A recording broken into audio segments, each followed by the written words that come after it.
Mi amor, esto es solo un papel. Después de la ceremonia nos vamos juntos. Escuché a mi prometido decir esto por teléfono minutos antes de la boda. Descubrí que me iba a usar y que seguiría engañándome. Decidí vengarme frente a 300 invitados. Me llamo Marisol Herrera y, a los 29 años, creía saber lo que era la humillación. Qué equivocada estaba. Trabajo como entrenadora personal en Málaga desde hace 6 años. No es la profesión más glamorosa del mundo, pero me da independencia y me mantiene en forma. Vengo de una familia humilde, mi padre trabaja en una fábrica de conservas y mi madre limpia en 3 casas diferentes. Nunca tuvimos mucho dinero, pero siempre tuvimos dignidad. Hasta que conocí a Ricardo Mendoza. Ricardo tenía 35 años cuando nos conocimos en un gimnasio donde yo daba clases. Era empresario, dueño de una empresa de importación que lo había hecho muy rico. Coches caros, una casa enorme, ropa de marca, todo lo que una chica de los barrios periféricos de Málaga jamás podría tener. Y él me quería. O al menos fingía que me quería. Al principio pensé que era amor verdadero. Ricardo era encantador, atento, me llevaba a restaurantes caros donde yo nunca había estado. Me presentó a sus amigos como su mujer especial y hablaba de matrimonio desde los primeros meses. Mi familia estaba encantada. Sobre todo mis padres, que veían en Ricardo la oportunidad de que yo tuviera una vida mejor que la que ellos pudieron darme. Cuando pidió mi mano, mi padre lloró de emoción. Mi madre no dejaba de decir que había pescado un pez gordo. Ricardo lo pagaba todo. Cenas caras, viajes a pueblos del interior de España, regalos que costaban más que mi salario mensual. Le gustaba ostentar, mostrar que podía darme todo lo que yo nunca había tenido. Y yo me acostumbré a eso muy rápido. Demasiado rápido. El noviazgo duró 2 años. 2 años en los que viví como una princesa, experimentando un nivel de vida que jamás imaginé tener. Ricardo pagaba mi ropa, mis tratamientos de belleza, incluso ayudaba a mi familia cuando necesitaban algo de dinero extra. Fue durante ese tiempo que descubrí quién era realmente. La primera traición la descubrí 8 meses después de que me propusiera matrimonio. Decidí sorprender a Ricardo, llevándole una cena especial que yo misma había preparado. Usé la llave que él me había dado y entré por la cocina, emocionada por sorprenderlo. Pero la sorprendida fui yo. Desde su cuarto venían voces y risas. Una voz femenina que definitivamente no era la mía. Caminé hasta allí en silencio y vi, por la puerta entreabierta, a Ricardo en la cama con una mujer que nunca había visto en mi vida.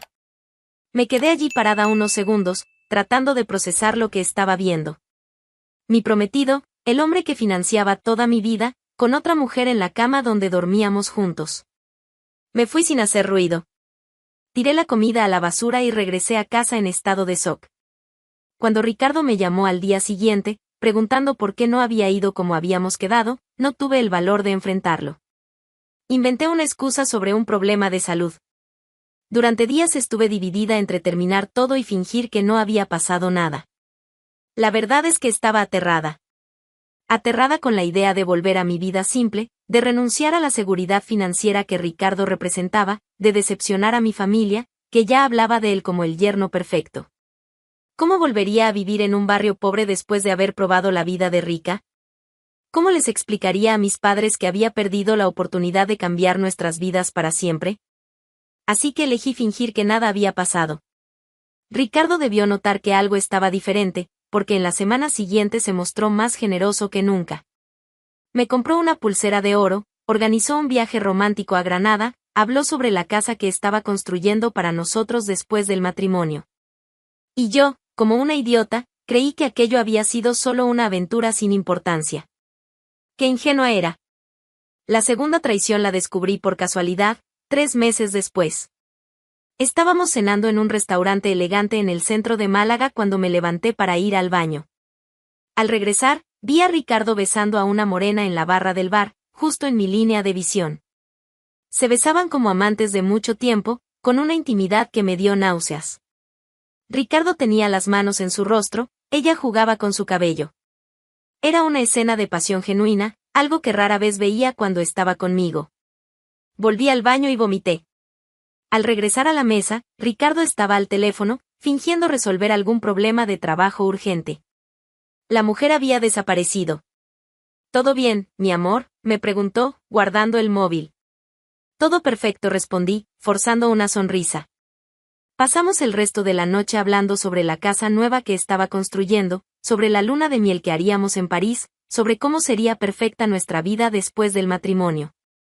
Y tragué otra traición porque no podía renunciar a todo aquello. La tercera vez que lo descubrí fue la más humillante. Ocurrió en una fiesta de su empresa, donde Ricardo me llevó como su prometida oficial. Me presentó a clientes importantes, habló con orgullo de nuestra boda que se celebraría en unos meses. Llevaba un vestido carísimo que él me había comprado, joyas que costaban más de lo que mis padres ganaban en un año. Me sentía como una reina entre toda esa gente rica e importante. Durante la fiesta, fui al baño y, al regresar, busqué a Ricardo con la mirada. Lo encontré en una terraza privada, besando apasionadamente a una pelirroja elegante que no conocía. Una vez más, me escondí y fingí no haber visto nada. Porque la verdad era demasiado dura de aceptar, me había vendido. Había cambiado mi dignidad por una vida cómoda. Ricardo me engañaba abiertamente porque sabía que no haría nada. Dependía demasiado de él como para tomar una decisión. Esa noche, cuando llegamos a su casa, la que sería nuestra después del matrimonio, me mostró las habitaciones que estaba renovando, la piscina que había mandado a construir, el garaje donde cabían 3 coches importados. Todo esto será nuestro en unos meses, mi amor, me dijo, abrazándome por detrás. Y yo sonreí y dije que no podía esperar, mientras intentaba olvidar el beso que había visto unas horas antes. Porque Ricardo representaba todo lo que siempre había querido. Una vida sin preocupaciones financieras, sin facturas atrasadas, sin tener que ahorrar cada centavo. Representaba poder comprar ropa cara, frecuentar lugares exclusivos, viajar al extranjero. Representaba no volver a ser pobre. Así que hice un trato conmigo misma, toleraría sus traiciones a cambio de la vida que podía ofrecerme. Después de todo, muchas mujeres hacen eso. Se casan por interés y fingen no ver las infidelidades de sus maridos. Al menos yo era honesta con mis motivaciones. Mi familia estaba extasiada con la boda que se acercaba. Ricardo había contratado a la mejor empresa de eventos de Málaga, reservado la iglesia más bonita de la ciudad, mandado a hacer un vestido de novia que costaba más de lo que mi padre ganaba en 6 meses. 300 invitados confirmarían su presencia. La élite empresarial de Málaga estaría allí. Sería la boda del año. Y yo sería la estrella principal, la chica pobre que había conquistado a uno de los hombres más ricos de la ciudad. No importaba que me engañara. No importaba que nuestra relación fuera una farsa. No importaba que hubiera vendido mi alma por dinero. Lo que importaba era que, en pocos meses, sería rica. O al menos eso pensaba. Ricardo pagaba todo, la iglesia, la fiesta, mi vestido, incluso dinero extra para que mi familia pudiera arreglarse para la ceremonia. Le encantaba ostentar, mostrar a todos lo generoso y exitoso que era. Yo me había acostumbrado a que él me mantuviera. Había dejado de preocuparme por el dinero, porque Ricardo siempre lo resolvía todo. Era demasiado conveniente como para renunciar a eso. La inversión emocional se había agotado hacía tiempo. Lo único que me quedaba era lo práctico, asegurar el nivel de vida que quería y darle a mi familia la estabilidad financiera que nunca tuvieron. Así que seguí adelante con los preparativos, fingiendo ser la novia más feliz del mundo mientras mi prometido continuaba sus aventuras con otras mujeres. Creía tenerlo todo planeado. Que había hecho la elección correcta. Qué equivocada estaba. El gran día había llegado. 15 de septiembre, un sábado soleado en Málaga, perfecto para la boda de la que toda la ciudad hablaba desde hacía semanas. Yo estaba en la suite nupcial del hotel, rodeada de maquilladores, peluqueros y mi madre, que no dejaba de llorar de emoción mientras me ayudaba a ponerme el traje que había costado una pequeña fortuna. El vestido era un sueño, seda pura, bordado a mano, con una cola de 3 metros que necesitaba a 2 personas para cargarla. Hija, estás preciosa como una princesa, suspiraba mi madre, arreglándome el velo. ¿Quién iba a decir que mi niña se casaría en una iglesia tan elegante, con tanta gente importante? Era cierto. La iglesia de Santo Domingo estaba decorada con miles de rosas blancas importadas. 300 invitados esperaban en la iglesia, empresarios, políticos locales, toda la élite de Málaga que Ricardo insistía en impresionar. Los fotógrafos que había contratado costaban más de lo que yo ganaba en un año de trabajo. Todo pagado por él, por supuesto. A Ricardo le encantaba ostentar, y nuestra boda sería la máxima ostentación. Doña Carmen tiene razón, dijo la maquilladora, dando los últimos retoques. La señorita está deslumbrante. Sonreí y agradecí, pero por dentro me sentía extrañamente tranquila. Quizás porque hacía mucho que no sentía ninguna emoción genuina por Ricardo. Aquel matrimonio era un negocio, y yo estaba a punto de cerrar el mejor negocio de mi vida. ¿Dónde está mi ramo?, pregunté, mirando alrededor. ¡Ay, verdad!, exclamó mi madre. Ricardo dijo que lo dejó en su cuarto. Qué romántico, ¿no? Quiere que su novia lo vaya a buscar personalmente. Típico de Ricardo. Siempre le gustaban esos gestos que parecían románticos pero en realidad no eran más que otra forma de control. Todo tenía que pasar por él, incluso mi ramo. Voy a buscarlo rapidito, dije, levantándome con cuidado para no pisar el vestido. Cuidado de no ensuciarte, gritó mi madre mientras salía. El cuarto de Ricardo estaba al final del pasillo, a pocos metros del mío. Era una tradición tonta, eso de que los novios no se vieran antes de la ceremonia, pero Ricardo había insistido. Decía que quería que el momento en el altar fuera mágico. Caminé lentamente por el pasillo, sosteniendo la falda del vestido para no tropezar. Faltaban 15 minutos para que empezara la ceremonia. Los invitados ya estaban todos sentados, esperando. En poco tiempo estaría casada con uno de los hombres más ricos de Málaga. Cuando me acerqué a la puerta del cuarto de Ricardo, escuché su voz desde adentro. Estaba hablando por teléfono, y el tono era diferente del habitual, más suave, más íntimo. Mi amor, esto es solo un papel. Tú eres mi verdadero amor. Me detuve de inmediato. Esa voz cariñosa, apasionada, nunca la usaba conmigo. Después de la ceremonia nos vamos juntos como planeamos. Sentí como si me hubieran dado un puñetazo en el estómago. Me apoyé contra la pared y escuché más. Ya tengo todo listo. El dinero está transferido y los boletos están comprados. Cuando termine esta farsa, estaremos en el avión rumbo a Buenos Aires. ¿Buenos Aires? Iban a huir a Buenos Aires. No, mi amor, ella no sospecha nada. Piensa que después de casarnos viviremos juntos para siempre. ¡Qué ingenua!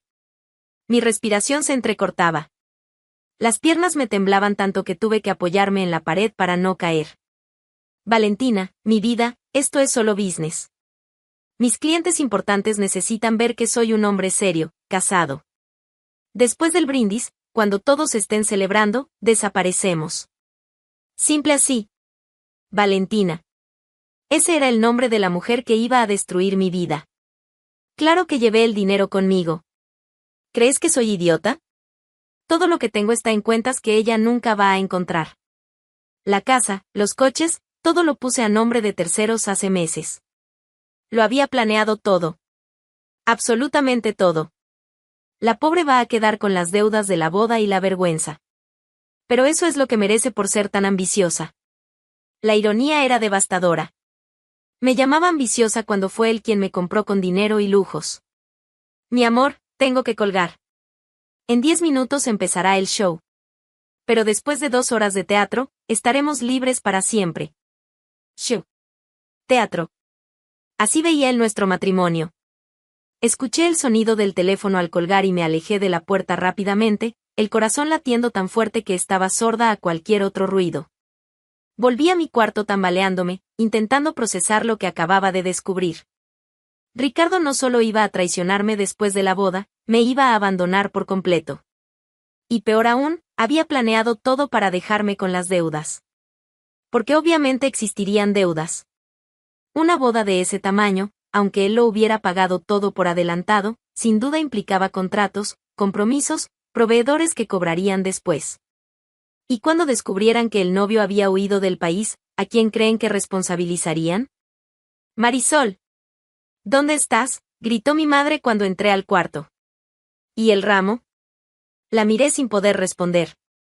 Mi madre, que había trabajado turnos dobles para poder comprar un vestido decente para la boda de su hija. Mi padre, que había pedido dinero prestado para poder pagar un traje nuevo. Toda mi familia estaba en la iglesia, orgullosa, contando a todos que yo había pescado un pez gordo. El ramo. Murmuré. Hija, estás pálida. ¿Te sientes bien? ¿Cómo explicar que acababa de descubrir que los últimos 2 años de mi vida habían sido una mentira? Que el hombre que yo creía estar usando en realidad me estaba usando de una forma mucho más cruel. Ricardo me había comprado. Me había mantenido como un trofeo durante 2 años, acostumbrándome al lujo, haciéndome depender de él financiera y emocionalmente.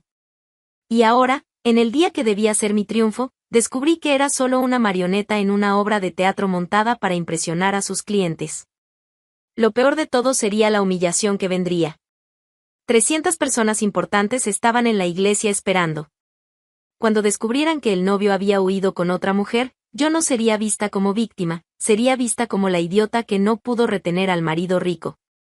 Marisol, háblame, mi madre estaba preocupada. Mamá, logré decir, necesito contarte algo. Ahora no, hija. Faltan 5 minutos para que entres en la iglesia. Lo que sea puede esperar hasta después de la ceremonia. Pero no podía esperar. En 5 minutos estaría caminando por el pasillo de la iglesia hacia el altar donde Ricardo me esperaba con una sonrisa falsa en el rostro. En 15 minutos sería legalmente la esposa de un hombre que planeaba abandonarme antes incluso de la luna de miel. El dolor que sentí en ese momento fue diferente a todas las veces que descubrí sus infidelidades. Esta vez no era solo una traición, era una conspiración completa. Una trampa financiera y emocional que él había montado cuidadosamente durante 2 años. Lo había calculado todo, acostumbrarme al lujo para hacerme dependiente, mantener las apariencias hasta impresionar a los clientes importantes, y luego desaparecer dejándome no solo como una esposa abandonada, sino también con deudas, escándalo y vergüenza pública. Para Ricardo, yo nunca fui más que una pieza útil. Un disfraz conveniente para asegurar negocios y estatus social. Mientras yo pensaba que estaba siendo lista al tolerar sus engaños a cambio de estabilidad financiera, él era mucho más listo, me usaba como fachada para ejecutar una estafa que dejaría mi vida en ruinas. Mamá, intenté de nuevo, Ricardo. Marisol. La organizadora de la ceremonia entró corriendo en el cuarto. Tenemos que irnos. El padre está esperando y los invitados están impacientes. Mi madre me empujó suavemente hacia la puerta. Vamos, hija. Este es el día más importante de tu vida. Tenía razón, pero no en la forma que ella imaginaba. Mientras caminaba hacia la puerta de la iglesia, mi mente trabajaba frenéticamente. Podía hacer 2 cosas, fingir que no había descubierto nada y seguir con la farsa, esperando que quizá Ricardo cambiara de idea en el último momento. O podía darle exactamente lo que merecía. La puerta de la iglesia se abrió y vi a 300 personas levantarse para recibirme. En el altar, Ricardo sonreía con esa expresión falsa que ahora reconocía perfectamente. A su lado, el padre esperaba con el libro abierto. Todos esperaban que caminara hasta allí y dijera sí a un hombre que planeaba destruirme. Pero había aprendido algo importante en los últimos 2 años, a veces, para sobrevivir, hay que ser tan cruel como quienes intentan hacerte daño. Y Ricardo estaba a punto de descubrir que había subestimado por completo a la mujer que creía haber comprado. La música del órgano comenzó a sonar y las puertas de la iglesia se abrieron de par en par. 300 invitados se giraron para verme, todos de pie. Todos esperando el momento mágico en que la novia caminaría hacia el altar. Respiré hondo y empecé a andar. Cada paso por el pasillo de la iglesia de Santo Domingo era una lucha interna. Mi vestido de seda se deslizaba por el suelo con perfección, el velo flotaba detrás de mí como una nube blanca, y yo sonreía a los invitados, pero mi mente era un torbellino de dudas y preguntas. Quizás debería fingir que no había escuchado nada. Casarme, intentar impedir su fuga de alguna manera después. Al menos me quedaría con algo, la casa, los bienes que todavía no hubiera transferido. Sería humillante descubrir la traición después, pero quizá menos humillante que exponer todo públicamente ahora. Miré los rostros a mi alrededor. Empresarios importantes de Málaga, políticos locales, toda la élite de la ciudad que Ricardo se empeñaba en impresionar. Si exponía la verdad ahora, sería el escándalo del siglo. Pero si no hacía nada, sería solo otra mujer engañada. En el altar, Ricardo me esperaba con esa sonrisa que ahora sabía que era completamente falsa. Pero estaba allí, elegante en su smoking hecho a medida, representando todo lo que siempre había querido: seguridad financiera, estatus social, una vida lejos de la pobreza. ¿Era eso lo que realmente quería tirar por la borda? Cuando llegué al altar y Ricardo extendió la mano para recibirme, dudé por un segundo. Sus ojos brillaban con confianza, estaba absolutamente seguro de que su plan estaba funcionando a la perfección. Para él, yo era solo una pieza en su juego, una actriz secundaria en su farsa. «Estás hermosa», mi amor susurró cuando tomé su mano. En ese momento, una parte de mí casi cedió. Sería tan fácil simplemente seguir el guión, decir las palabras esperadas y enfrentar las consecuencias después. Al menos no saldría de allí con las manos completamente vacías. Al menos tendría algo de tiempo como esposa de un hombre rico antes de que todo se derrumbara. Pero entonces recordé las palabras exactas que había escuchado por teléfono: la pobre va a quedar con las deudas y la vergüenza. Pero eso es lo que merece por ser tan ambiciosa. Me había llamado ambiciosa. Había planeado mi ruina financiera y emocional completa y aún pensaba que yo merecía eso. Para Ricardo, yo nunca fui más que un objeto, una herramienta útil para sus propósitos. El padre González nos saludó y nos pidió que nos colocáramos frente a frente. La iglesia quedó en un silencio total, ese silencio solemne que precede los votos matrimoniales más importantes en la vida de una persona. «Queridos hermanos», comenzó el padre, «estamos aquí reunidos para celebrar la unión de Ricardo y Marisol, dos jóvenes que han elegido caminar juntos por los senderos de la vida». Durante todo el discurso sobre amor eterno, fidelidad y compromiso sagrado, yo seguía dividida internamente. La parte racional de mi mente calculaba pros y contras como si fuera una transacción comercial. La parte emocional gritaba por justicia y dignidad. Ricardo fingía estar conmovido durante las palabras del padre. Incluso se limpió una lágrima inexistente del ojo cuando el sacerdote habló de dos almas convirtiéndose en una sola para siempre. Su actuación era tan convincente que casi me hizo dudar de lo que había escuchado. Quizá había interpretado mal aquella conversación. Tal vez era paranoia acumulada tras 2 años de infidelidades. Tal vez. «Ricardo Mendoza», dijo finalmente el padre, dirigiéndose a mi prometido, «aceptas a Marisol Herrera como tu legítima esposa, prometes amarla y respetarla en la alegría y en la tristeza, en la salud y en la enfermedad, hasta que la muerte los separe». «Sí, acepto», respondió Ricardo con voz firme y emocionada. La mentira salió de su boca con tanta naturalidad, con tanta convicción falsa, que por un momento casi me convencí de que había imaginado todo. Quizá realmente me amaba. Quizá aquella conversación trataba de otra cosa completamente distinta. «Marisol Herrera», el padre se volvió hacia mí, «aceptas a Ricardo Mendoza como tu legítimo esposo, prometes amarlo y respetarlo en la alegría y en la tristeza, en la salud y en la enfermedad, hasta que la muerte los separe». Ese era el momento de la verdad absoluta. Miré a Ricardo, que sonreía confiado, seguro de que todo estaba saliendo según lo que había planeado meticulosamente. Miré a los 300 invitados que aguardaban ansiosos mi respuesta. Miré a mis padres en la primera fila, radiantes de orgullo y emoción. Bastaba con decir sí. Una palabra sencilla y estaría casada con uno de los hombres más ricos de Málaga. Incluso si después me abandonaba, al menos sería legalmente su esposa. Tendría derechos conyugales. Podría pelear en la justicia por los bienes. No saldría completamente con las manos vacías. Abrí la boca, lista para pronunciar aquella palabra que sellaría mi destino. Pero entonces vi algo que cambió completamente mi decisión. Al fondo de la iglesia, una mujer joven y elegante entraba discretamente por la puerta lateral.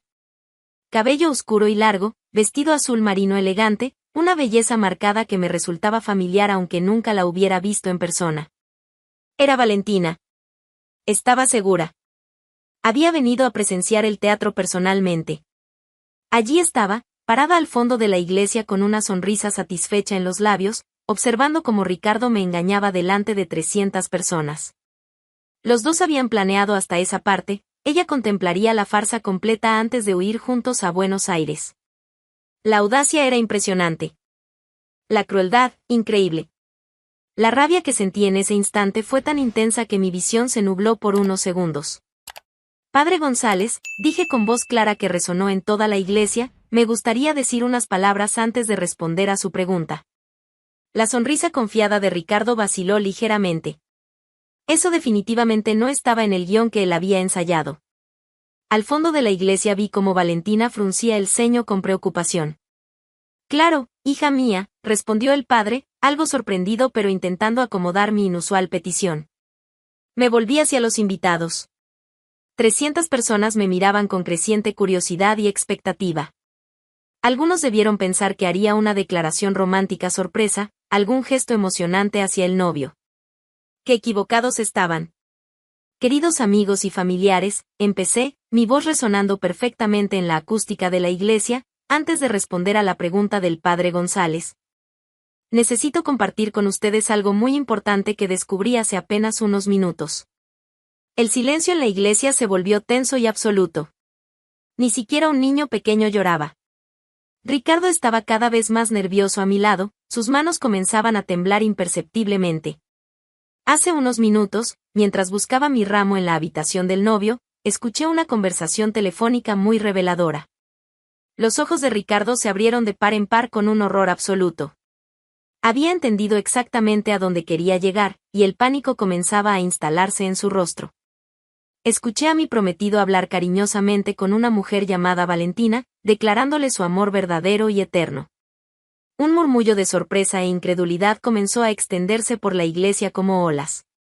Algunas personas se miraban entre sí, confundidas, intentando procesar lo que oían. Descubrí que Ricardo le explicaba a esa mujer cómo nuestro matrimonio era solo un papel para impresionarles a ustedes, sus valiosos clientes y socios comerciales. El murmullo se transformó en exclamaciones audibles de indignación. Varias personas se levantaban de los bancos, tratando de ver mejor, intentando confirmar si realmente presenciaban aquello. También lo escuché detallar sus planes de huir a Buenos Aires justo después de la ceremonia, llevándose todo su dinero transferido a cuentas secretas, y dejándome no solo abandonada, sino también responsable de todas las deudas financieras de esta boda. La iglesia entera estaba ahora en un alboroto total. Conversaciones indignadas estallaban por todos lados. Ricardo estaba blanco como un papel, mirando desesperadamente hacia las salidas como si planeara huir de inmediato. Por eso, continué, elevando mi voz por encima del creciente bullicio, mi respuesta a la pregunta del padre González es muy simple y definitiva. Hice una pausa dramática, saboreando cada segundo de ese momento que cambiaría mi vida para siempre. No. No acepto casarme con un mentiroso, un traidor y un estafador. La explosión de voces en la iglesia fue absolutamente ensordecedora. Personas gritando de indignación, otras aplaudiendo mi valentía, muchas simplemente boquiabiertas ante el monumental escándalo que acababan de presenciar. Ricardo intentó acercarse a mí, probablemente para dar alguna explicación desesperada, pero yo me aparté deliberadamente. Marisol, esto es una locura, estás inventando, estás teniendo un ataque. La mujer con la que planeabas huir está justo allí al fondo de la iglesia, Ricardo. ¿Quieres que la llame para que confirme toda la historia? 300 cabezas se giraron simultáneamente hacia la dirección que señalé. Valentina, que hasta entonces observaba discretamente desde el fondo, se sonrojó de vergüenza y trató de salir por la puerta lateral. Valentina, espera. No te vayas. Gritó Ricardo sin pensar, confirmando involuntariamente toda mi acusación. El caos en la iglesia se volvió total e incontrolable. Valentina salió corriendo, empujando a quienes bloqueaban su paso. Ricardo quedó parado en el altar, completamente expuesto y humillado ante la élite de Málaga. Y entonces, con la cabeza erguida y la dignidad finalmente intacta, comencé a caminar majestuosa de regreso por el pasillo de la iglesia, ya no como una novia engañada, sino como una mujer que acababa de librarse de la mayor trampa de su vida. 3 meses después. Las consecuencias de aquel día fueron más allá de lo que cualquiera hubiera imaginado. Ricardo perdió mucho más que a su novia en el altar. De los 300 invitados presentes, más de 100 eran clientes directos o socios comerciales de su empresa de importación. La confianza que esos hombres tenían en él se evaporó completamente tras el escándalo. Don Alfonso Ruiz, su mayor cliente y responsable del 40% de la facturación de la empresa, canceló un contrato de 2 millones de euros el lunes siguiente. No hago negocios con hombres sin palabra ni carácter, fue su declaración oficial. Otros 5 grandes empresarios siguieron el mismo camino en esa misma semana. En menos de 2 meses, Ricardo había perdido el 65% de su facturación anual. Valentina, humillada públicamente y con su reputación destruida en toda Málaga, no solo lo abandonó, sino que también lo demandó por daños morales. Descubrió que él le había mentido sobre su verdadera situación financiera, el dinero prometido para la fuga a Buenos Aires no existía, había sido invertido en la propia boda que usaría como fachada. La prensa local transformó nuestra historia en el mayor escándalo social del año. El golpe del altar fue titular durante semanas en todos los periódicos de Málaga. Ricardo intentó defenderse públicamente, pero cuando Valentina concedió una entrevista confirmando todos los detalles íntimos de los planes de fuga, perdió cualquier credibilidad que le quedaba. La empresa quebró en 4 meses. Ricardo se vio obligado a vender la casa, los coches de lujo y todos sus bienes para pagar deudas acumuladas. Terminó mudándose a Madrid, intentando empezar de nuevo lejos del escándalo que él mismo había creado. Yo, sorprendentemente, me convertí en una especie de heroína local. Mujeres me paraban en la calle para felicitarme por mi valentía. Nos mostraste que no estamos obligadas a aceptar migajas, comentaban. Preferiste la dignidad al dinero fácil. 3 de las academias más prestigiosas de Málaga me ofrecieron trabajo inmediatamente. Elegí la mejor propuesta y hoy gano el triple de lo que ganaba antes. No soy rica, pero soy respetada y, sobre todo, libre. Mi familia reaccionó con un inmenso orgullo. Siempre supe que eras más fuerte de lo que imaginabas, dijo mi padre. Nos enseñaste que el carácter vale más que el dinero. 6 meses después, encontré a Ricardo en una cafetería. Estaba irreconocible, delgado, con el cabello desarreglado, ropa sencilla. Destruiste mi vida, murmuró. No, Ricardo. Tú destruiste tu propia vida. Yo solo me negué a ser destruida junto con él. Ese fue el mejor no que he dicho en mi vida.